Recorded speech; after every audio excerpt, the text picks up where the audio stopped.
करना है मुंडक उपनिषद के द्वितीय मुंडक के द्वितीय खंड के 7वें मंत्र से चलेगा। तो यहाँ पर कहते हैं यह सर्वज्ञ सर्वविद यस्यैषा महिमा भुवि दिव्ये ब्रह्मपुरे हि एषः व्योम्नि आत्मा प्रतिष्ठिता मनोमय प्राण शरीर नेतः प्रतिष्ठितो अन्ये हृदय सन्निधाय तद्विज्ञानेन परिपश्यन्ति धीरः आनंद रूपम अमृतम यद् विभाति।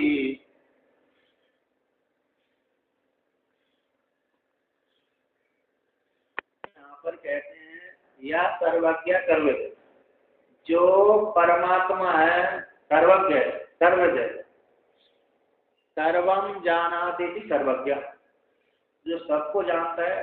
कहते सर्व को कैसे जानता है? जब तक माया को स्वीकार नहीं करता तब तक उसकी सर्वज्ञ संज्ञा नहीं होती। ब्रह्म की सर्वज्ञ संज्ञा तभी होती है जब माया को स्वीकार करता है, क्योंकि माया को स्वीकार नहीं करेगा तो अपने स्वरूप में अवस्थित है, एक है तो फिर सर्वज्ञ होने की जरूरत नहीं है। इसलिए वहाँ पर बहुत जगह आया है कि सर्वज्ञ संज्ञा माया को लेकर के ही होती है। माया को नहीं स्वीकार किया तो उसकी सर्वज्ञ संज्ञा भी नहीं है, क्योंकि ब्रह्म मात्र है, जानने का भी नहीं है। अकेले ये जैसे हम कमरे में पड़े हुए हैं तो सर्ववेद, और कहते सर्ववेद विशेषण रूपेण जाना तो सर्ववेद, जैसे पृथक पृथक करके जानता है उसको सर्ववेद होते हैं। और सामान्य रूप से जानता है, जैसे सुसुप्ति में सामान्य रूप से पड़ा रहता है ना, सुसुप्ति में जो सामान्य रूप से पड़ा रहता है ना, उसी प्रकार सामान्य रूप से जानता है माया को लेकर के, तो सर्वज्ञ हो गया। विशेष रूप से जानता है अमुक देवदत्त है, अमुक यज्ञदत्त है, अमुक स्त्री है, अमुक पुरुष है, ये विशेष हो गया, सर्वविद हो गया। विशेष रूप से अपने आप को जानता है, माया में तो है लेकिन विशेष रूप से जानता है उपाधि को लेकर के। हाँ ये भी माया में बने। कहते हैं यस्य, जिस परमात्मा रूप आत्मा की, साधक की, क्योंकि साधक ही यहाँ पर परमात्मा बन रहा है। साधक ही कौन है? परमात्मा बन रहा है। यस्य जिसकी ऐसा महिमा, ये विभूति है परमात्मा रूप साधक की। साधक ने ऐसा चिंतन करते करते अपने आप को ब्रह्म रूप से चिंतन कर लिया। क्योंकि मांडव उपनिषद में आपने देखा होगा कि जीव से ईश्वर से आरंभ करते हैं, जीव में जाकर लीन कर देते हैं, तो जीव से आरंभ करते हैं तो ईश्वर में जाकर के ब्रह्म में जाकर लीन कर देते हैं।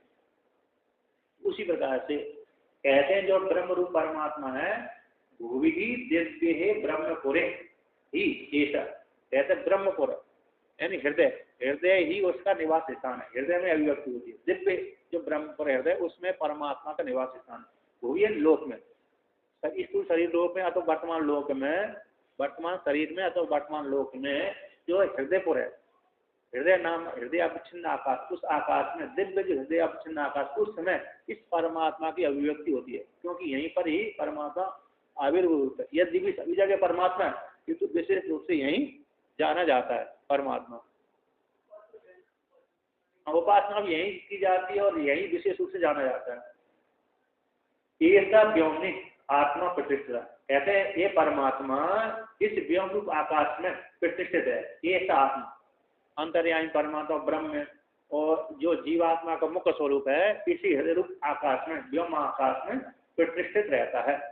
कहते हैं मनोमय है, मन की उपाधि को लेकर के ये मनोमय कहलाता है। प्राण शरीर नेता, स्थूल शरीर से सूक्ष्म शरीर को ले जाने वाला है। प्राणम च शरीरम से भी प्राण शरीर तत्स्वस्थ नेता, उससे प्राण शरीर का ले जाने वाला नेता है। इसी के आत्मा नेता भी कहलाता है परमात्मा, क्योंकि परमात्मा ने और तो जीवात्मा को भोग कैसे खिलाएगा। कहते प्रतिष्ठित अन्य, यहाँ पर कहते हैं परमात्मा प्रतिष्ठित रहता है। कहाँ पर? लिंग शरीर में। परमात्मा इस स्थूल शरीर के भीतर लिंग शरीर है, लिंग शरीर, और लिंग शरीर में ये लिंग शरीर के हृदय रूप गुहा में निवास करता है।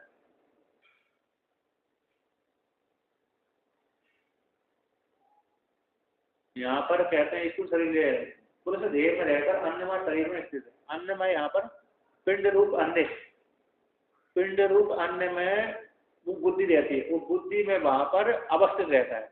ये परमात्मा कैसे रहता है, इसको अन्य यहाँ पर दिया, अन्य अन्य में प्रतिष्ठित कहते हैं, अन्य के भीतर इसको शरीर, अन्नमय कोश है, अन्नमय कोश के भीतर बुद्धि है, बुद्धि में बुद्धि को आश्रय करके रहता है परमात्मा। तो प्रतिष्ठिता के हृदय में बुद्धि को सन्निधा है, इसको स्वीकार करके सम्यक रूप से अवस्थाप्त करके वहां पर प्रतिष्ठित रहता है। तद विज्ञान है न, उस आत्मा के विज्ञान के द्वारा, आत्म तत्व के विज्ञान के द्वारा परिपसंति, उस आत्म तत्व को जान लेते हैं साधक, सन्यासी, अधिकारी लोग। उस आत्म तत्व को जब तत्व के शोधन करके इस प्रकार से जाके उसे हृदय रूप गुहा में परमात्मा निवास करता है, वो कैसे शुद्ध निरंजन है, निरअवय है, निष्कल है, इस प्रकार से जो चिंतन करता है उसमें कोई भी दोष नहीं, करता भोक्ता आदि वो नहीं, और मैं भी करता भोक्ता नहीं हूँ, मेरा मुख्य स्वरूप तो ब्रह्म है, निर्गुण रहता है। इस प्रकार से जो चिंतन करते हैं ब्रह्म ज्ञान के माध्यम से उस तत्व को ज्ञान के द्वारा, ब्रह्म ज्ञान के द्वारा जान लेते हैं।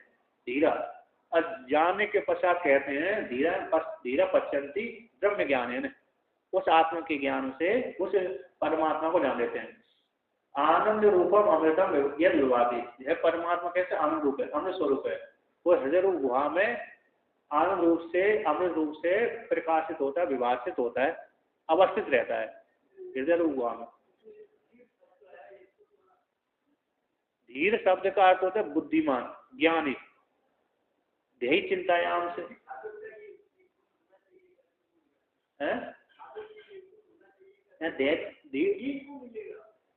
धीर मतलब ध्रिय धातु है, धारण करने आत्म में, ध्रिय चिंता धारण आत्म में, तो उससे धीर शब्द बना है। तो धारण करने वाला यानी संयमी व्यक्ति, धारण करने वाला, ज्ञानी व्यक्ति, चिंतन करने वाला, ऐसा व्यक्ति ही पश्यंती आत्म तत्व को देखता है। जिसमें धारण करने की योग्यता नहीं है, संयमी नहीं है, अंतःकरण जिसका शुद्ध नहीं है, वो आत्म तत्व को अपने स्वरूप को नहीं जान सकता कि मैं ब्रह्म हूँ कि जीव हूँ।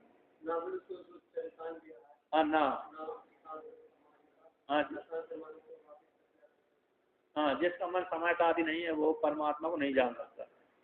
इसलिए धीर व्यक्ति कैसे है, जो संयमी है, जिससे अंतःकरण शुद्ध हो गया और मतलब वेदांत श्रवण जिसको करता है, क्योंकि वेदांत श्रवण नहीं करेंगे तब भी नहीं होगा। यद्यपि भक्ति से अंतःकरण शुद्धि हो जाती है, भगवान राम की, कृष्ण की, शिव की, विष्णु की भक्ति से कैसे अंतःकरण शुद्धि तो होती है, किंतु जब तक ज्ञान नहीं प्राप्त करेंगे तब तक अंतःकरण शुद्धि होने के पश्चात भी ज्ञान की प्राप्ति नहीं हो सकती।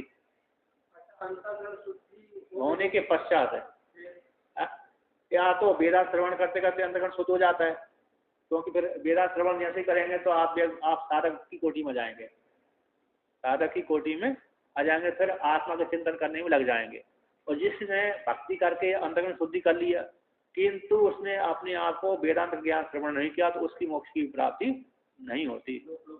लोकांतर प्राप्त होगा उसको भक्ति के माध्यम से। हाँ, यदि ईश्वर कृपा कर दे, ददान बुद्धि होगा, तो बात अलग है कि मैं तो उनको ज्ञान वाली बुद्धि दे देता हूँ, तो ज्ञान वाली बुद्धि रहते ही ईश्वर देगा तो पूरी देगा। वो कितना शुद्ध हो जाएगा थोड़े में है? हाँ, जाने का बुद्धि सही है, बुद्धि मतलब ज्ञान वाला। हाँ, मतलब उसने यदि उस साधक ने ब्रह्म ज्ञान के लिए बुद्धि की साधना की है, परमात्मा को जानने के लिए साधना वाली बुद्धि की है, तो वो बुद्धि उस प्रकार देगी कि परमात्मा को जानने के लिए ऐसी साधना की है।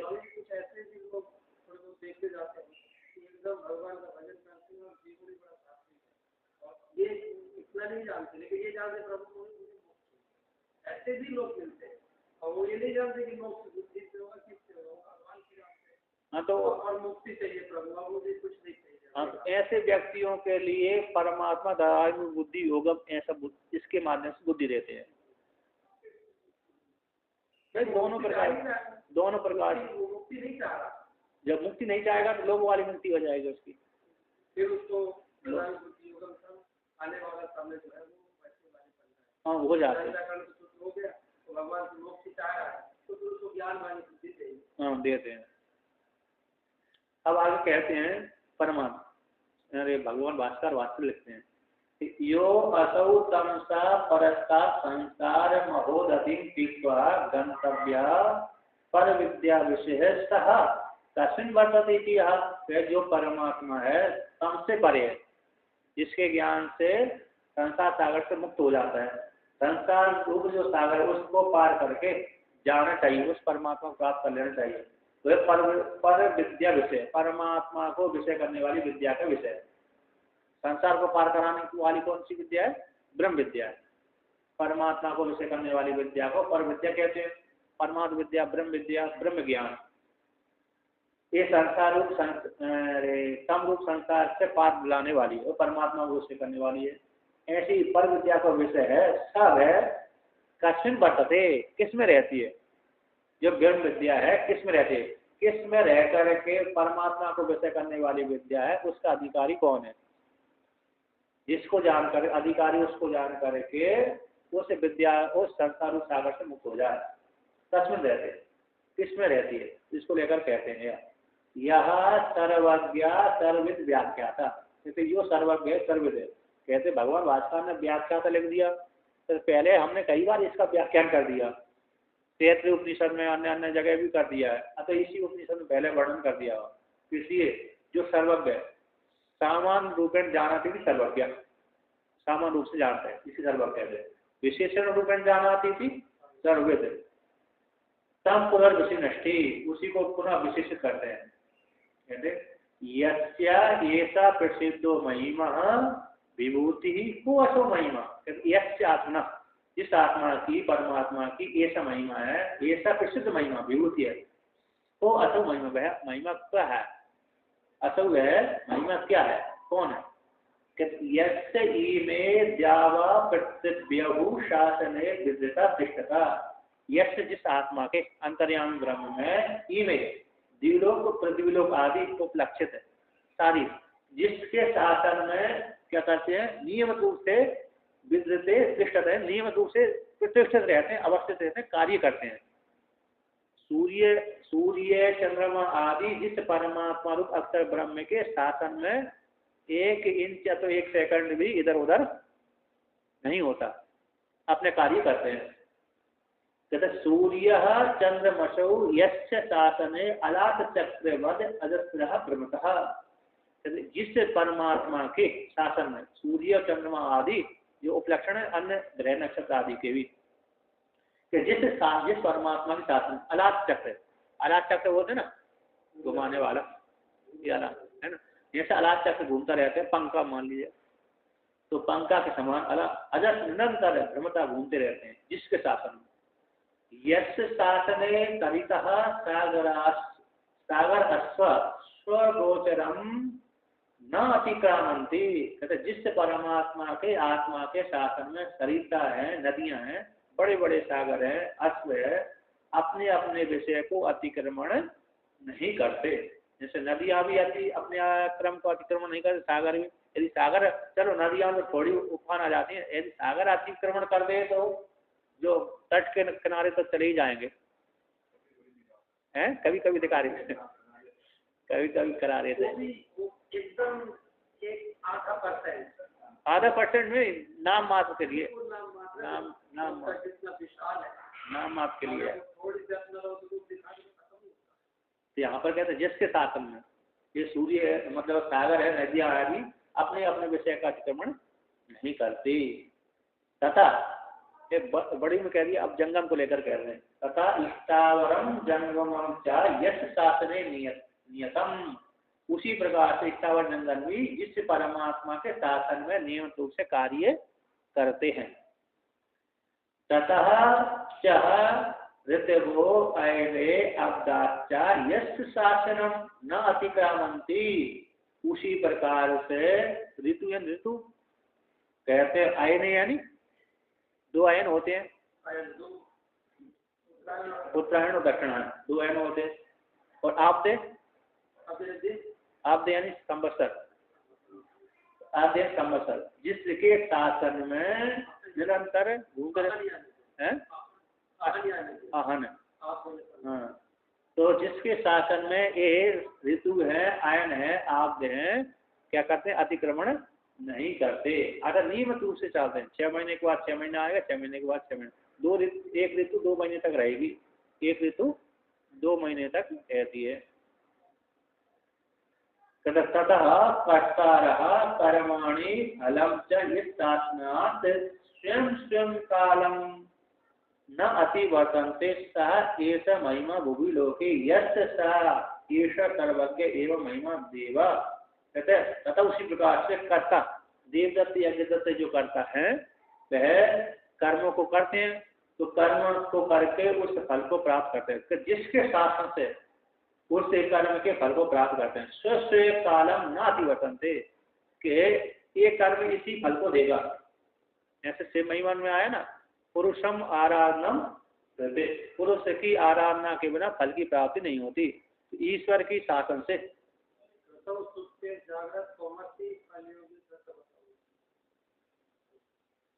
हाँ, पुरुष आराधना देते, लास्ट की पंक्ति है, पुरुष की आराधना, यानी ब्रह्म सूत्र में सूत्र आया है फल मता उत्पत्ति, फल को देने वाला कौन है? ईश्वर है। ये ब्रह्म सूत्र सूत्र फल मता उत्पत्ति, और महिमा श्लोक में पुरुषम आराधनम देते, तो पुरुष की आराधना के बिना, पुरुष ईश्वर शिव, शिव की आराधना के बिना फल की प्राप्ति नहीं हो सकती। इस अक्षरूप परमात्मा के शासन से कर्ता कर्म करता है, तो कर्मों के द्वारा फल की प्राप्ति हो, तो अमुक कर्म से एक फल की प्राप्ति होगी, अमुक कर्म से एक फल की प्राप्ति होगी। तो स्वस्थ काल का अतिक्रमण नहीं करते, है कि नहीं? इस काल में इसको इस फल की प्राप्ति ईश्वर के शासन में प्राप्त होगा। यदि नहीं होगा ऐसी बात है, नहीं होगा। हाँ, फिर ईश्वर कहता है इतने काल में इतने अरे कर्मों का फल एक साथ इसको प्राप्त हो जाता है। जैसे मनुष्य के कर्म एक साथ उदित हो जाते हैं, फल देने के लिए उन्मुख हो जाते हैं, तो जीव मनुष्य कोटि में आ जाता है। नारकी वाले फल उदित हो जाते हैं, नारकी में चला जाते हैं। देव वाले फल उदित हो जाते हैं, कर्मों के फल उदित हो जाते हैं, देवलोक में चला जाता है। लेकिन कर्मों का फल निश्चित रूप से प्राप्त होता है। अवश्य में भोक्तव्यम कृतम कर्म शुभम। इसलिए हाँ, अकेले ज्ञान में ऐसी योग्यता है, विकल्प कर देता है परमात्मा। विकल्प नहीं करेगा मैं सारे भोगनी पड़ेगी।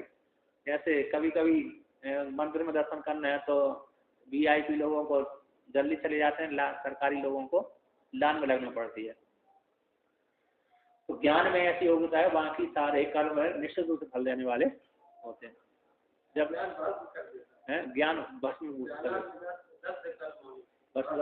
जन्म, तब आगे कहते हैं ऐसा महिमा, ऐसा महिमा वाला परमात्मा है भूमि भूलोक में, भूमि का अर्थ भूलोक इस श्लोक में, अथवा संपूर्ण ब्रह्मांड में। यश जिस परमात्मा की, यश जिसकी, स ऐसा सर्वज्ञ एवं महिमा वाला देव है। दिव्य क्रीड़ायाम धातु से देव शब्द बनता है, वहां पर दिव्य क्रीड़ायाम धातु से देव बनता है ना। दिव्य जिगुप्सा क्रांति इच्छा द्यूत, कई अर्थों में क्रीड़ा आती है, तो कई अर्थों में वो धातु है, 5, 6, 7 अर्थों में धातु दिव्य थी, तो दिव्य क्रीड़ायाम धातु देव।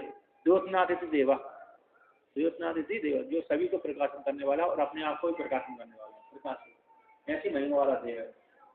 ऐसा जो देव कहाँ पर रहता है तो उसको वर्णन करते हैं, कहते दिव्य द्योतनवती सर्व बौद्ध प्रत्यय कृत्य द्योतने ब्रह्मपुरी। दिव्य द्योतनवते, ऐसी द्योतन वाले सर्व बौद्ध प्रत्यय कृत्य, बुद्धि के द्वारा, बुद्धि भगवती बौद्ध, बुद्धि के द्वारा किए बौद्ध प्रत्यय हो गए, ऐसे बौद्ध प्रत्यय के द्वारा किए गए द्योतन वाले, क्योंकि बुद्धि के प्रत्यय जितने भी ज्ञान होंगे हृदय में उत्पन्न हो हैं, द्योतन वाले और प्रकाश वाले, सर्वबौद्ध संपूर्ण बुद्धि के प्रत्यय जितने भी उत्पन्न होते हैं उनको प्रकाशन करने वाला। हृदय में परमात्मा निवास करता है। अब परमात्मा जब तक बुद्धि के प्रत्ययों को सत्ता प्रदान नहीं करेगा, प्रकाशन नहीं करेगा, तो ज्ञान भी नहीं होगा। तो कहते हैं सर्वबौद्ध प्रत्यय के कृत द्योतन वाले, ऐसे ब्रह्मपुर में जहाँ पर बुद्धि के द्वारा बुद्धि के प्रत्यय होते हैं उनको प्रकाशन करते हैं, ऐसे ब्रह्मपुर में, ऐसे ब्रह्मपुर यानी हृदय के आकाश में, हृदय आकाश में, हृदय में, हृदय रूप जो आकाश, उस आकाश में कहते ब्रह्मणो अत्र चैतन्य रूपेण ते अविव्यक्तत्वात् ब्रह्मणः पुर हृदय पुंडरीकम तस्मिन् यद व्योमः तस्मिन् व्योमनि आकाशे हृत पुंडरीक मध्यस्थे प्रतिष्ठितः इव उपलभ्यते। कहते अत्र इस ब्रह्मपुर में हृदयाकाश में ध्रुव गुहा में ब्रह्म का चैतन्य का चैतन रूप से वहां पर नित्य अभिव्यक्त होता है। हृदयाकाश में ही ब्रह्म चैतन रूप से नित्य कैसे होता है, अभिव्यक्ति होती है। ऐसे इसलिए नित्य अभिव्यक्ति होने के कारण उसको ब्रह्म का पुर कहते हैं। हृदय को ही क्या कहते हैं, ब्रह्म का पुर, ब्रह्म का निवास स्थान है, बुद्धि रूप गुहा हृदय आकाश है। हृदय में जो आकाश है, हृदय आकाश है, वो ब्रह्म का पुर निवास स्थान है, यानी उसकी अभिव्यक्ति का स्थान है। यदि भी सभी जगह ब्रह्म है, किंतु विशेष रूप से एक अभिव्यक्ति कहाँ होती है, अंतःकरण में होती है, बुद्धि में ही होती है। इसलिए ब्रह्म का पुर है हृदय पुंडरीक है।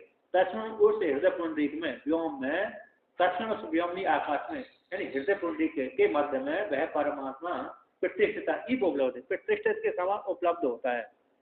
यदि भी सभी जगह होता है किंतु विशेष रूप से उपलब्ध वहीं पर होता है, इसलिए ईव कर दिया। ईव शब्द कह देने से वहां भी है, अन्य जगह भी है, सर्वत्र है।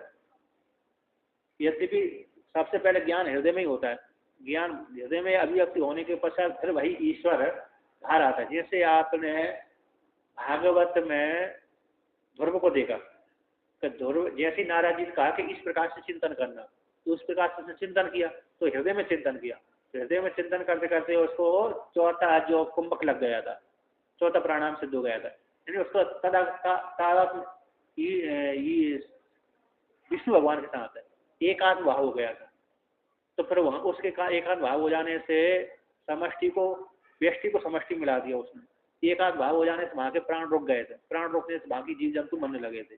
तो परमात्मा रूप सारे देवताओं की प्रार्थना से विष्णु भगवान आए, तो विष्णु भगवान बाहर प्रकट हो गए विष्णु भगवान। तो उसने देखा ही नहीं कि विष्णु आए कि नहीं आए, विष्णु आए कि नहीं आए, अंतर्मुख। तब देखा कि मैं तो 1 घंटा 2 घंटा खड़ा रहा हूँ, ये देख ही नहीं रहा। भगवान विष्णु देखा कि ये मेरे ही चिंतन कर रहा है, एकांत भाव हो गया। तो वहां पर जो ध्यान को हटाया, अंदर जाकर के ध्यान से विचलित कर दिया, विचलित कर दिया, अपने स्वरूप को विचलित कर दिया। तो देखा कि रूप के दरगाह बाहर आकर देखा। इसलिए सबसे पहले ज्ञान कहाँ हुआ, उसको ध्रुव को हृदय में हुआ, हृदय में उस मूर्ति को देखा, फिर बाद में वो मूर्ति उसको बाहर दिखी। जो हृदय में मूर्ति दिख रही थी वही मूर्ति उसको बाहर दिखी। इसलिए हृदय में विशेष रूप से उपलब्धि होती है, हृदय के पश्चात फिर बाहर भी दिखने लगता है। तो इसलिए ईव शब्द का वर्णन किया, प्रतिष्ठिता ईव उपलब्ध थे हृदय में, तो वहां भी उपलब्ध होता है, अन्य जगह भी उपलब्ध होता है। नहीं आकाशवत सर्वगतस्या गतिर अगति प्रतिष्ठा व अन्यथा संभवती। कहते आकाश का, सर्वगत आकाश का, जैसे कहीं जाना कहीं आना, प्रतिष्ठित रहना, अन्य प्रकाश होना, ये संभव नहीं है। जैसे व्यापक आकाश का आना जाना नहीं होता, उसी प्रकार से व्यापक परमात्मा का भी आना जाना नहीं होता, प्रतिष्ठा नहीं होती, वो तो अपने स्वरूप में अवस्थित है। भूमा कस्मिन् प्रतिष्ठिता, स्वयं महिमनि प्रतिष्ठिता, अपनी महिमा में प्रतिष्ठित है। सह ही आत्मः तत्रस्थो मनोवृत्तिभिर एव विभाव्यता इति मनोमयो मन उपादित्वात् प्राण शरीर नेतः प्राणश्च शरीरं च प्राण शरीरम तस्य अयम नेतः स्थूलात् शरीरात् शरीरांतरम प्रति। कहते जो आत्मा है हृदय में रहने वाला, तत्वस्थ नहीं, हृदय में रहने वाला जो आत्मा है वह मनोवृत्तियों के द्वारा जाना जाता है। मनोवृत्ति भेद विभाव्यते, टिप्पणीकार कहते हैं मनोवृत्ति द्वारभूत मनोवृत्तियों के द्वारा जाना जाता है। साक्षी बोध का भी साक्षी के अधीन होता है। साक्षी बोध है साक्षी, जब साक्षी नहीं है तो साक्षी कैसा हो जाए। साक्षी यदि साक्ष्य है तो उसके माध्यम से साक्षी संज्ञा होती है ना। तो साक्षी बोध का भी साक्ष्य के अधीन होता है, इसलिए मन की वृत्ति के माध्यम से वह वो द्वार बनाता है। तो मन की वृत्ति के द्वारा वह परमात्मा जाना जाता है, मनोपाधि वाला हो जाता है। इसलिए मनोमय वो परमात्मा क्या बोल देते हैं, मनोवायु होता है, मनोपाधि के द्वारा जाना जाता है, मनोपाधि वाला होने से इसलिए। और कहते हैं प्राण शरीर नेता, प्राण शरीर का नेता है, मतलब प्राण शरीर को ले जाने वाला है, प्राण और शरीर को नेता है। प्राणश्च शरीरम सहित प्राण शरीर, प्राण और शरीर का नेता है प्राण शरीर। तत्व उसका, इस प्राण शरीर का अयम नेता, ये आत्मा अंतर्यामी परमात्मा नेता है। स्थूल शरीर से स्थूल शरीर से शरीरांतर प्रति गच्छति, जागृत अवस्था के भोग भोग लिए जीवात्मा ने, फिर स्वप्न अवस्था के भोग भोग के लिए जाता है, फिर वहां से सुसुप्ति जाते हैं, फिर सुसुप्ति के भोग समाप्त हो जाते हैं, फिर जागृत में आता है। यद्यपि सामान स्वप्न जागृत अवस्था आएगा, सामान होकर जाएगा, जागृत से स्वप्न में जाएगा, स्वप्न से सुसुप्ति जाएगा, सुसुप्ति से फिर स्वप्न में आएगा, स्वप्न से फिर जागृत में आएगा। ये सामान्य क्रम है, किंतु कभी कभी विपरीत क्रम भी हो जाता है। व्यक्ति सुसुप्ति में सोया हुआ है, किसी ने हला दिया, जगा दिया, सीधा सुसुप्ति से आ जाता है, जागृत में आ जाता है। इस प्रकार से जैसे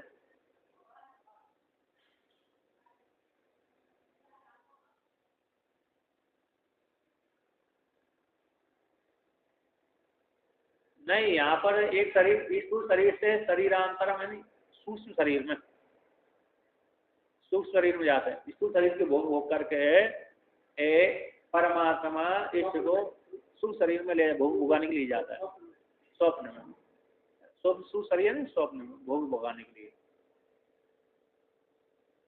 तो आगे कहते हैं है उसका नेता है, ले जाने वाला है। नी प्राप्त धातु है, कौन सी नेता मतलब ये सामान्य नेता नहीं, नी प्राप्त धातु अर्थ ले जाने अर्थ में, तो नेता कहलाते हैं, ले जाने वाला। प्रतिष्ठितो अवस्थितो अन्य भुज्यमान अन्न भी परिणामे प्रतिदिनम उपचीयमाने अपचीयमाने चह पिंड रूप अन्य हृदय बुद्धि पुंडरीकच्छिद्रे सन्निधाय सम अवस्थाप्य, कहते हैं प्रतिष्ठित हो, अवस्थित रहता है किसमें, अन्न, कहते हैं भुज्यमान अन्न के परिणाम में, जो हमने प्रतिदिन खाया है, प्रतिदिन साधक जीव खाता है, तो खा करके उपचीयमान अपचीयमान, अब व्यक्ति कैसे बढ़ता रहता है घटता रहता है ना। हम खाएंगे तो पेट बढ़ेगा आदि हो, उपचीय और अपचीय, बढ़ना घटना। ऐसे अन्न का भी परिणाम से, अन्न का भी परिणाम क्या होगा, खाने पीने से ये शरीर इस प्रकार से हो जाता है कि नहीं। अब ये बड़ा घाटा हुआ है ऐसे शरीर में, पिंड रूप अन्न में, यानी स्थूल शरीर में। इस स्थूल शरीर के भीतर कौन है, बुद्धि रूप हुआ है। पहले अन्नमय कोश जो अन्न के खाने पीने से परिणाम, अन्न के खाने पीने के परिणाम से हमारा शरीर का निर्माण हुआ, घटा बढ़ा। इसके पश्चात इसके भीतर जो हृदय बुद्धि रूप हुआ है, उसमें ऐसे हृदय रूप बुद्धि में के भीतर पुंडरीक क्षेत्र, बुद्धि के भीतर जो पुंडरीक नामक क्षेत्र है, पुंडरीक बोलते कमल को, हृदय, तो उस क्षेत्र में, उस क्षेत्र हृदय काश में सन्निधाय, समग्र निधाय है, सम अवस्थाप्य, उसमें हृदय पुंडरीक में वो अवस्थित रहता है। निधाय बोलते हैं धारण करके, अन्न उसमें अवस्थित रहता है, सम्यक रूप से निधाय धारण किए हुए, उसको आश्रय करके रहता है, उसकी अभिव्यक्ति वहां पर होती है, उनकी परमात्मा की। यानी हृदय अवस्थानम एव ही आत्मनः स्थितिर, न ही आत्मना स्थितिर अन्य। कहते हैं आत्मा की स्थिति कहाँ होती है, हृदय अवस्था, हृदय में ही आत्मा की स्थिति होती है, अर्थात हृदय में ही आत्मा की अभिव्यक्ति होती है। हृदय अवस्थान ही आत्मा की स्थिति है। परमात्मा की प्राप्ति का स्थान कौन है, हृदय, अतः हृदय ही आत्मा को धारण करता है, उसकी अभिव्यक्ति होती है। और न आत्मा की स्थिति अन्य निमित्तक नहीं है, स्थूल शरीर निमित्तक नहीं है, बल्कि अभिव्यक्ति कहाँ होती है आत्मा की, हृदय में ही होती है। अन्य उसको धारण नहीं करता, बल्कि धारण करने का स्थान कौन है, हृदय, अतः हृदय में उसकी अभिव्यक्ति होती है। अभिव्यक्ति को लेकर के हृदय उसका अवस्थान हो गया, स्थिति वाला हो गया, धारण करने वाला हो गया। कहते तदे आत्म तत्व विज्ञानेन विशिष्टेन शास्त्र आचार्य उपदेश जनितेन ज्ञानेन सम दम ध्यान सर्वे त्याग वैराग्य उद्भूतेन परिपश्यन्ति सर्वतः पूर्णम पश्यन्ति उपलवन्ते धीरः विवेकिनः। तो आप कहते हैं तद आत्मतत्व, जो आत्मतत्व कौन हो गया, तत्व के द्वारा शोधन करके जो एक्ट हो गया, ऐसे जो ब्रह्म रूप जो आत्म तत्व है, उस आत्म तत्व को विज्ञान के द्वारा विशिष्ट विज्ञान द्वारा, तो यहाँ पर विज्ञान के द्वारा वर्णन किया तो विशिष्ट लगा दिया, 20 शब्द का अर्थ कर दिया विशिष्ट। विशिष्ट कब आएगा? कहते शास्त्र आचार्य उपदेश जनित, शास्त्र हो गया और आचार्य के शास्त्र का उपदेश, शास्त्र को आचार्य उपदेश कर दिया, तो शास्त्र आचार्य के उपदेश से उत्पन्न होने वाला जो ज्ञान है, इन तत्व को बोध कराने वाला, तत्व और तम को बोध कराना, तत्व तम के एक का बोध कराने वाला उस ब्रह्म ज्ञान के द्वारा।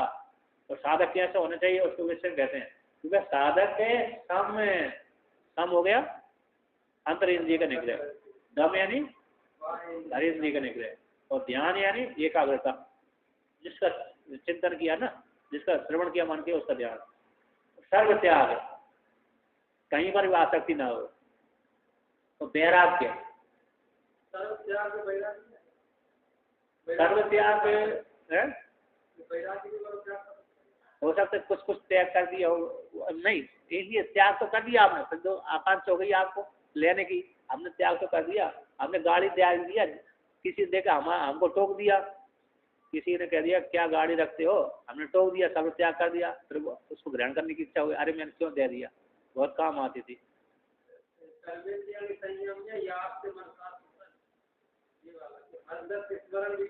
हाँ मतलब त्याग तो उसने कर दिया, अब त्याग करने के पश्चात कहा मैंने बहुत काम पड़ता था क्यों दे दिया, पछताता है, तो पछताएगा तो वो बैराग पूरा, जब बैराग पूर्वक त्याग कर देगा तो कोई समस्या नहीं।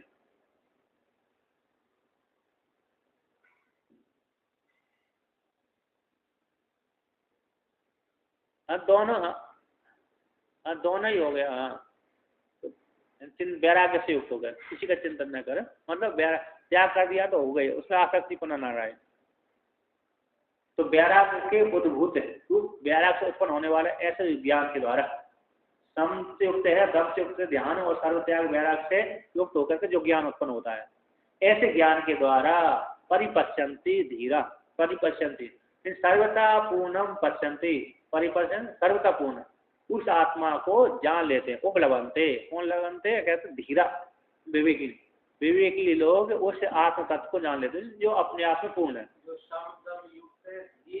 ऐसे व्यक्ति के द्वारा जो ज्ञान उत्पन्न होगा, ऐसे व्यक्ति के द्वारा जो ज्ञान उत्पन्न होगा, ऐसे ज्ञान के माध्यम से उस पूर्ण परमात्मा को, आत्म तत्व को धीर व्यक्ति, विवेकी व्यक्ति जान लेते, अपरोक्ष साक्षात्कार कर लेते हैं। हाँ हम तया, जब ऐसा सब कुछ से युक्त है तो हम तो ही जाने आत्म तत्व को, परिचिन्न करके जान लिया तो हम तो जाने नहीं, उसने परिचिन्न से तो हम अभी भी जानते हैं कि ईश्वर अलग है, राम अलग है कि नहीं, उसको जानने के लिए कोई पुरुषार्थ करने की जरूरत ही नहीं है, परिचिन्न करके जानने के लिए तो कोई पुरुषार्थ करने की जरूरत है ही नहीं है, वो तो हम अभी भी जानते हैं कि मैं अलग हूँ, है नहीं, और जान है कि ईश्वर कहीं बैठा हुआ है, अब आप जानते हैं कि नहीं बैठ हैं, जानते हैं, तो भेद रूप से तो अभी भी जान रहे हैं। अरे भेद में काय का तप लग रहा है आपको, आप कह रहे हैं आपने देख लिया कि कोई ईश्वर बैठा हुआ है, अरे वो उन्होंने रूप को दर्शन करने के लिए देखा ना, उन्होंने तो उनका भेद देख, लेकिन उन्होंने भेद देखा, लेकिन उन्होंने उस व्यक्ति को, उस ईश्वर को साक्षात्कार करने के लिए तपस्या करी, ना कि जानने के लिए। अब हम जान रहे हैं कि ईश्वर बैठा हुआ है, कहीं पर बैठा हुआ है, साक्षात्कार करने के लिए तपस्या करी थी। अब यहाँ पर कहते हैं इस प्रकार से जिसने आत्म तत्व को जान लिया कि वो ब्रह्म है ऐसा, तो उसको आनंद की प्राप्ति होती है, तो उसको लेकर कहते हैं आनंद रूपम, आनंद रूपम वैतम यद विवादी, ये सुखी आई उसका व्याकरण करते हैं भगवान भास्कर, आनंद रूपम सर्व अनर्थ दुख की आयास गृहणम सुख रूपम अमृतम यद विवाति विशेषण स्वात्मन ये भाति सर्वदा, आनंद रूप संपूर्ण अनर्थ दुख रूप आयास के नाश हो जाने से जो सुख रूप अमृत की प्राप्ति होती है। जितना भी अनर्थ थे, दुख, अनर्थ कैसे दुख के हेतु है, यहाँ पर अनर्थ दुख इसी अनर्थ पद, यहाँ पर अनर्थ के जनक विषय और उसमें राग है, अनर्थ के जनक कैसे विषय और विषय में जो राग है, वो सारे उसमें टिप्पणी कहने लिए, वो दुख उनका फल है। जहाँ जहाँ पर व्यक्ति अरे राग होगा वहीं पर उसको कष्ट की प्राप्ति प्राप्त होने लगेगी ना। तो कहते हैं ये अनर्थ के हेतुभूत जो राग आदि उसका जो फल है दुख है, ऐसे उनके आयास का प्रयत्न का परिश्रम है आदि का नाश हो जाना, नाश निर्वृत्तिक संपूर्ण नाश हो जाना ही जो सुखरूप अमृत है। यानी कोई वृत्ति है वो जगत के विषय में उठी नहीं है ना। सारे अनंतों की खान अविद्या आदि निवृत्त हो ही गई है। जितना भी जहाँ जहाँ पर राग बैठा वो सारा समाप्त हो गया। अब जो निर्विशेष आनंद सुख प्राप्त हुआ है, ऐसे जो अमृत है यदि विवादी का अर्थ करते हैं ऐसे विशेषण स्वात्मनि विवादी, विशेष रूप से अपनी आत्मा में सर्वदा भाषित होता है, ऐसे आनंद रूप परमात्मा को प्राप्त हो जाता है, अवस्थित हो जाता है। उन साधक जो धीरा है वो आनंद रूप अमृत तत्व को अपने आत्मा के भीतर ही, अपने अंतःकरण में ही, अपने आत्मा के भीतर अपने आप में ही चिंतन करता हुआ अवस्थित रहता है। अतः उसके हृदय में ये आनंद रूप परमात्मा भाषित हो जाता है, जिसने ब्रह्म ज्ञान के द्वारा आचार्य और शास्त्र के माध्यम से अपरोक्ष साक्षात्कार कर लिया है।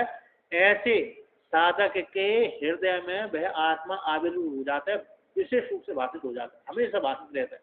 एक बार ब्रह्म ज्ञान हुआ फिर उसको दोबारा संसार की प्राप्ति नहीं होती, फिर आनंद रूप से प्राप्ति होती रहती है, अनुभूति स्वरूप में स्थित हो जाता है। जब तक उसका प्रारब्ध भोग रहा है तब तक वो जीवन मुक्ति अवस्था में विचरण किया। जब जब उसका प्रारब्ध शरीर का प्रारब्ध कर्म समाप्त हो गया उसी काल में विधेय केवल की प्राप्ति हो जाएगी। विधेय में शरीर देह से रहित हो जाना विधेय हो जाता है। यदि विधेय हर व्यक्ति हो सकती है,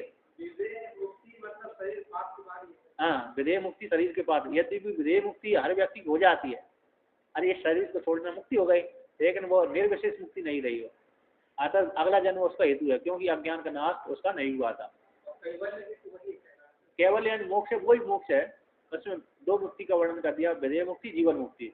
जब ब्रह्म ज्ञान हो गया, ब्रह्म ज्ञान होने के पश्चात जब शरीर का प्रारंभ बचा तब तक जीवन मुक्ति व्यवस्था में रहेगा, विचरण करेगा, क्योंकि अरे ज्ञान का उपदेश करेगा दूसरे को यदि कोई उसके पास में आया। जैसे दक्षिण भारत के एक है ना, एक ब्रह्मानंद रमण महर्षि और ब्रह्मानंद सरस्वती एक हुए हैं। रमण महर्षि से शायद पहले हुए हैं, ब्रह्मानंदेंद्र सरस्वती ये हुए सन्यासी। उनको ब्रह्म ज्ञान हुआ, इसके बाद अद्भुत अवस्था में बने रहते थे। जो सन्यास परमहंस के पश्चात आते ना अद्भुत अवस्था, उसमें रहते थे, अवस्थित रहते थे। यानी ज्ञान की छठी भूमिका साथ ही उनका पहुंच जाते थे। तो उनसे कहा कि तुम आपने ज्ञान तो प्राप्त कर लिया, अब जगत के लिए भी कुछ उपदेश करो। उनके गुरु ने कहा, तो उन्होंने कुछ पुस्तकें लिखी हैं। उन्होंने ब्रह्म सूत्र के ऊपर वृत्ति लिखी है, अन्य अन्य पुस्तक लिखी है, और कौन वादी क्या मानता है उसके विषय में उन्होंने लिखा है थोड़ा बहुत। तो इस प्रकार से वो भाषित है, यानी उनके जो हृदय में परमात्मा भाषित हो जाता है। अब कहते हैं अगला मंत्र कहते हैं, अतिष्ठ परमात्मा ज्ञान के फल को इदम अभिधीयते। जो परमात्मा ज्ञान प्राप्त हुआ है साधक को, उसके फल को यहाँ पर कहते हैं फलम इदम फलम अभिधीयते। तो कहते हैं यानी फलम है जीवन मुक्ति रूप क्रम मुक्ति। उपासना करेगा तो साधक को क्रम मुक्ति फल की प्राप्ति होगी, क्योंकि उसने इस जन्म में उपासना की है परमात्मा ज्ञान के लिए। तो यहाँ पर रह करके उसको ज्ञान नहीं हो पाया, तो ब्रह्मलोक में जाकर के ज्ञान उसको हुआ तो उसको क्रम मुक्ति होगी।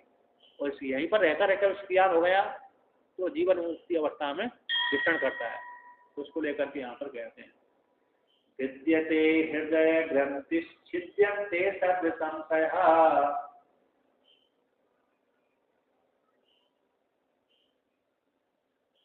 क्षीयन्ते चास्य कर्माणि तस्मिन् दृष्टे परावरे।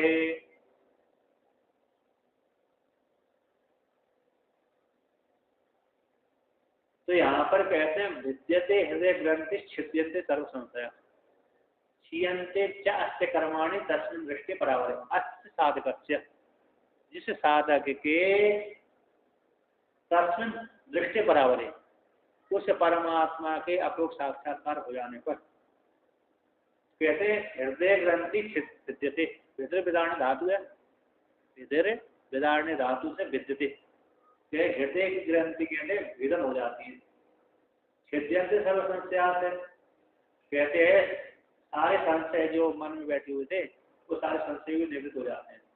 कहते हैं क्षीयंत चाष्ट कर्माणि, इसके कर्म भी नाश हो जाते हैं उस परमात्मा के अपरोक्ष साक्षात्कार हो जाने पर।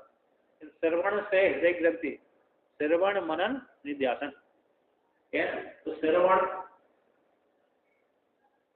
है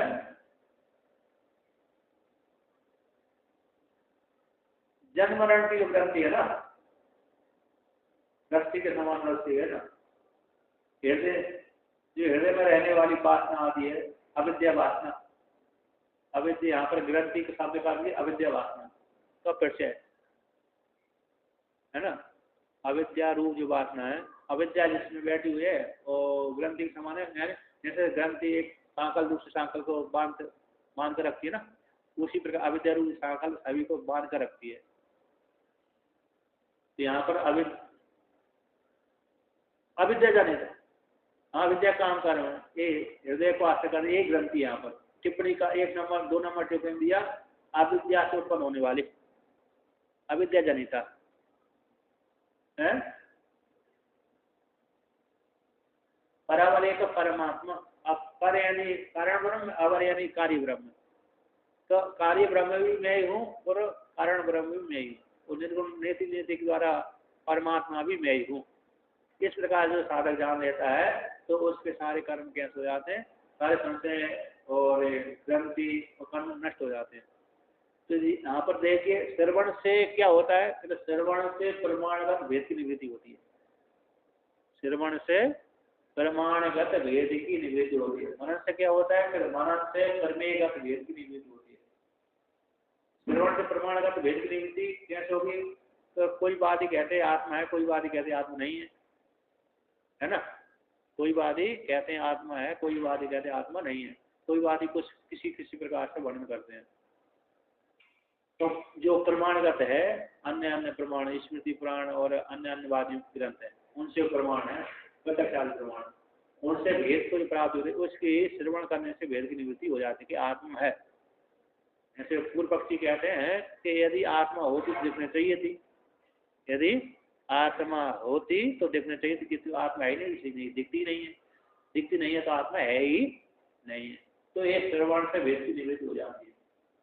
मनन से प्रमेय यानी वस्तु विषय, इसकी भेद की निवृत्ति हो जाती है कि आत्मा है। निध्यासन से विपरीत भावना, निध्यासन से क्या होती है, विपरीत भावना की निवृत्ति हो जाती है। शरीर में आत्मा बुद्धि, शरीर में आत्मा से बुद्धि जो होना है ये निध्या विपरीत भावना है। शरीर को ही आत्मा मान लिया, ये निध्यासन से निवृत्त हो जाती है। इस प्रकार से इस परमात्मा को जान लेने पर ये तीनों भेदों की निवृत्ति हो जाती है। प्रमाणगत भेद की निवृत्ति, प्रमेयगत भेद की निवृत्ति और विपरीत भावना आदि की निवृत्ति इस परमात्मा को अपरोक्ष साक्षात्कार कर लेने पर निवृत्ति हो जाती है। अब भगवान भास्कर इसका व्याख्या करते हैं। विद्यते हृदय ग्रंथिर अविद्या वासना प्रचो बुद्धि आश्रय काम ये अच्छे हृदय श्रद्धा इति श्रुति अनुसार। विद्यते हृदय की ग्रंथि भेदन हो जाते हैं। कहते हैं हृदय ग्रंथि क्या है, अविद्या वासना प्रचय, प्रचय खोलते हैं। अविद्या वासना का प्रचय मतलब समूह, समूह बोलते हैं, समूह प्रचय समूह इकट्ठा। तो अविद्या वासना का जो समूह है वो सारी अविद्या वासना कहाँ पर रहती है, कि बुद्धि को आश्रय करके रहती है। बुद्धि की कामना, एक काम शब्द से वर्णन किया, यानी कामना है तो अविद्या है, कामना नहीं है तो अविद्या नहीं है। तो दो प्रकार की वासना होती है, एक शुद्ध वासना, एक अशुद्ध वासना। मुक्ति को उपनिषद में वासना के नाम से वर्णन किया गया है। एक शुद्ध वासना होती है, एक अशुद्ध वासना। तो शुद्ध वासना मुक्ति का हेतु होती है, वो वासना कोटि में नहीं आती। जो जगत की वासना है वो बंधन का हेतु होते है, वो वासना कोटि में आती है। जैसे परमात्मा की प्राप्ति के लिए जो वासना होती है ना, वो मुक्ति की हेतु होती है, इसलिए वासना कोटि में उसको कम गिनते हैं। यद्यपि है तो वासना, किंतु उसको वासना कोटि में नहीं डालते।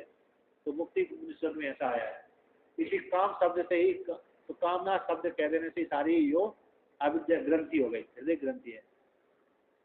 जिसकी व्यक्ति कामना है वो कामना कैसी, संसार विषय कामना वो संसार का हेतु है, ग्रंथि के समान ग्रंथि है। कहते कामा ये अर्थ साधक, इस साधक के जीव के ये हृदय में आशा करने वाली जो कामना है वो कैसे संसार के हेतु है। जीव के हृदय में जो कामना रहती है वह संसार की हेतु है। ये कामना हृदय आशा, हृदय की वो आशा करते रहती है। किसी श्रुति अंतरा में आया है, कहाँ पर आया, व्याकरण। अच्छा दूसरे में भी आया होगा। कहते हृदय आशय अशो न आत्मा है। कहते हैं कि ये कामना है आत्मा को आश्रय करके रहती है कि बुद्धि को आश्रय करके रहती है। तो आत्मा को आश्रय करके नहीं रहती, ये बुद्धि को आश्रय करके रहती है। हृदय को आश्रय करने वाली ही कामना होती है, न आत्मा से। विद्यते भेदम विनाशम आयाति, विद्यते का भेदम, भेदम विनाशम आयाति, परमात्मा के अपूर्व साक्षात्कार हो जाने से भेद को प्राप्त हो जाती है। छिद्यन्ते सर्वे गेय विषया संस्या लौकिका नाम आवरणात् तु गंगा स्रोतो बद्ध प्रवृत्ता विच्छेदम आयन्ति, विच्छेदम आयन्ति। कहते हैं विच्छन्ते छिद्यन्ते, विच्छिद्यन्ते है ना। सर्वे गेय, सर्व गेय विषय में जो संशय है, अमुक भी जानू अमुक जानू, एक जानने योग्य, ये जानने योग्य, ये जानने योग्य, ये हो ना जानने योग्य। अमुक वस्तु को भी जानना चाहिए, अमुक वस्तु को भी जानना चाहिए, अमुक वस्तु को भी जानना चाहिए, जो गेय विषय के संशय। जैसे प्राण, जो प्राण को पढ़ने वाले होते हैं ना, कि अमुक ग्रंथ को ही पढ़ लूँ, अमुक ग्रंथ को ही पढ़ लूँ, अमुक ग्रंथ को ही पढ़ लूँ, उसमें क्या है, इसमें क्या है, इसमें क्या है, व्यक्ति को इच्छा हो जाती है पढ़ने की। तो गेय विषय में जो सब सर्वे जितने भी है गेय विषय के संशय, वे हिसाब से लौकिकों के, किसके होते हैं, लौकिक व्यक्तियों के। कब तक होते हैं, मरण से पहले पहले तक, मरण से पहले पहले तक जो संशय होते हैं। जैसे गंगा का स्रोत निरंतर प्रवाह रहता है, उसी के समान ये सारे स्रोत है कैसे हो जाते हैं, विच्छेदम प्राप्यन्ति, उस परमात्मा के अपूर्व साक्षात्कार हो जाने पर विच्छेद को प्राप्त हो जाते हैं, सारे संशय की ऐसे निवृत्त हो जाते हैं। अस्य विच्छिन्न संशयस्या निवृत्त अविद्यस्या यानि विज्ञानोत्पत्ति प्राक्तनानि जन्मांतरे च अप्रवृत्त फलानि ज्ञान उत्पत्ति सहभागिनी च चीयन्ते कर्माणि।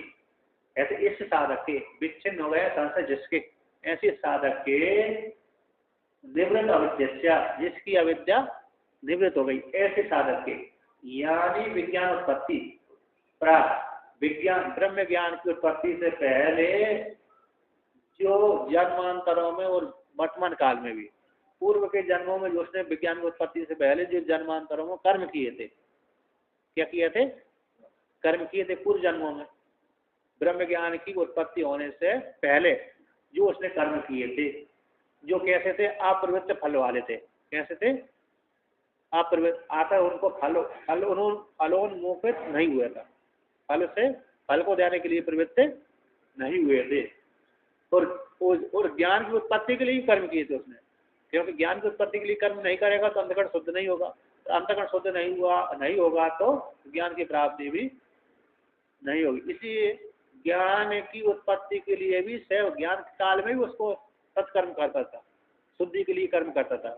तो ज्ञान की उत्पत्ति सहभागी ना, तो ज्ञान की उत्पत्ति के साथ साथ जो कर्म किए जाने वाले पुण्य रूप जो कर्म है, उन कर्मों भी क्षीयन्ते कर्माणि, सारे कर्म है जो फल के देने के लिए उन्मुख नहीं हुए, वो कर्म उस जन्मों के जन्म जन्मांतरों के कर्म है, पाप वाले अथवा पुण्य वाले दोनों।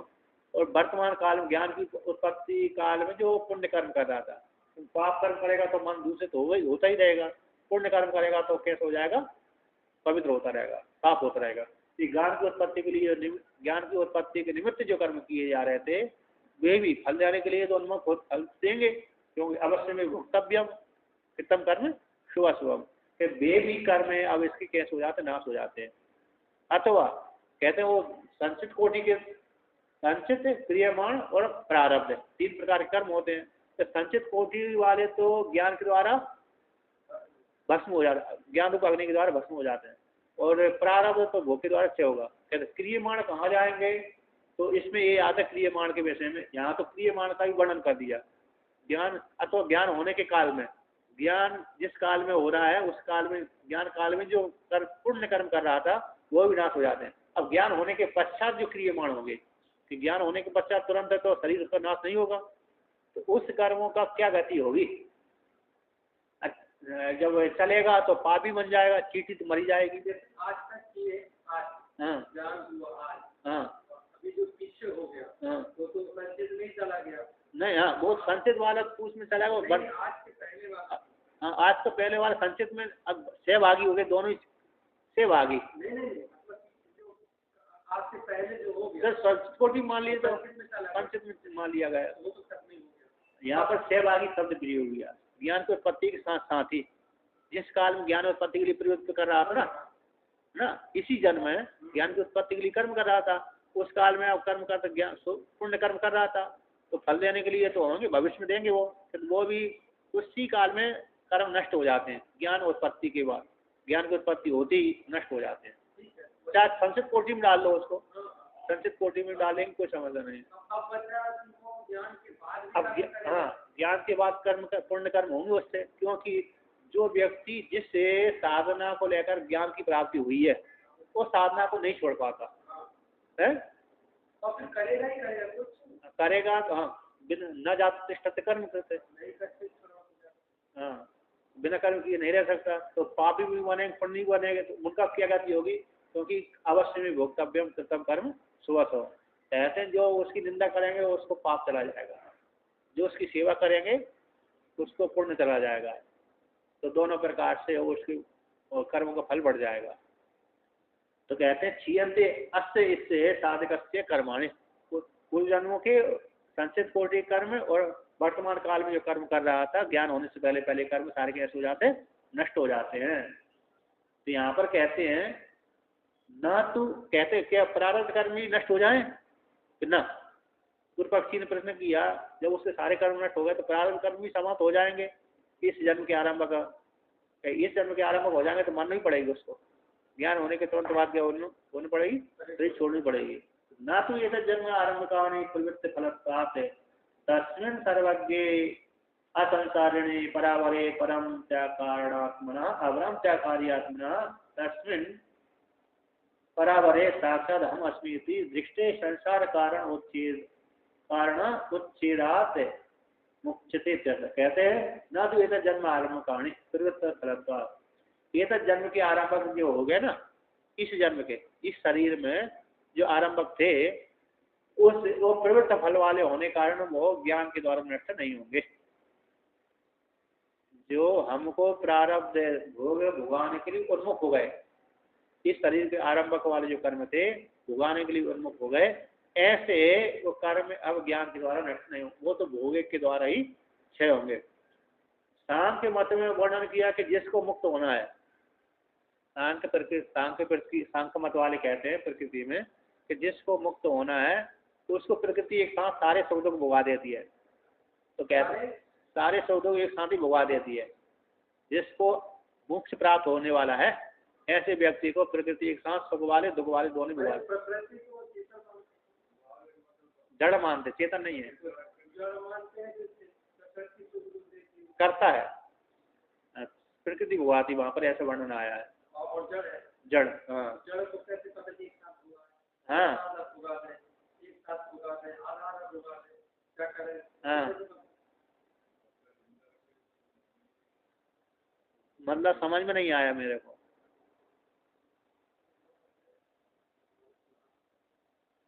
हाँ हाँ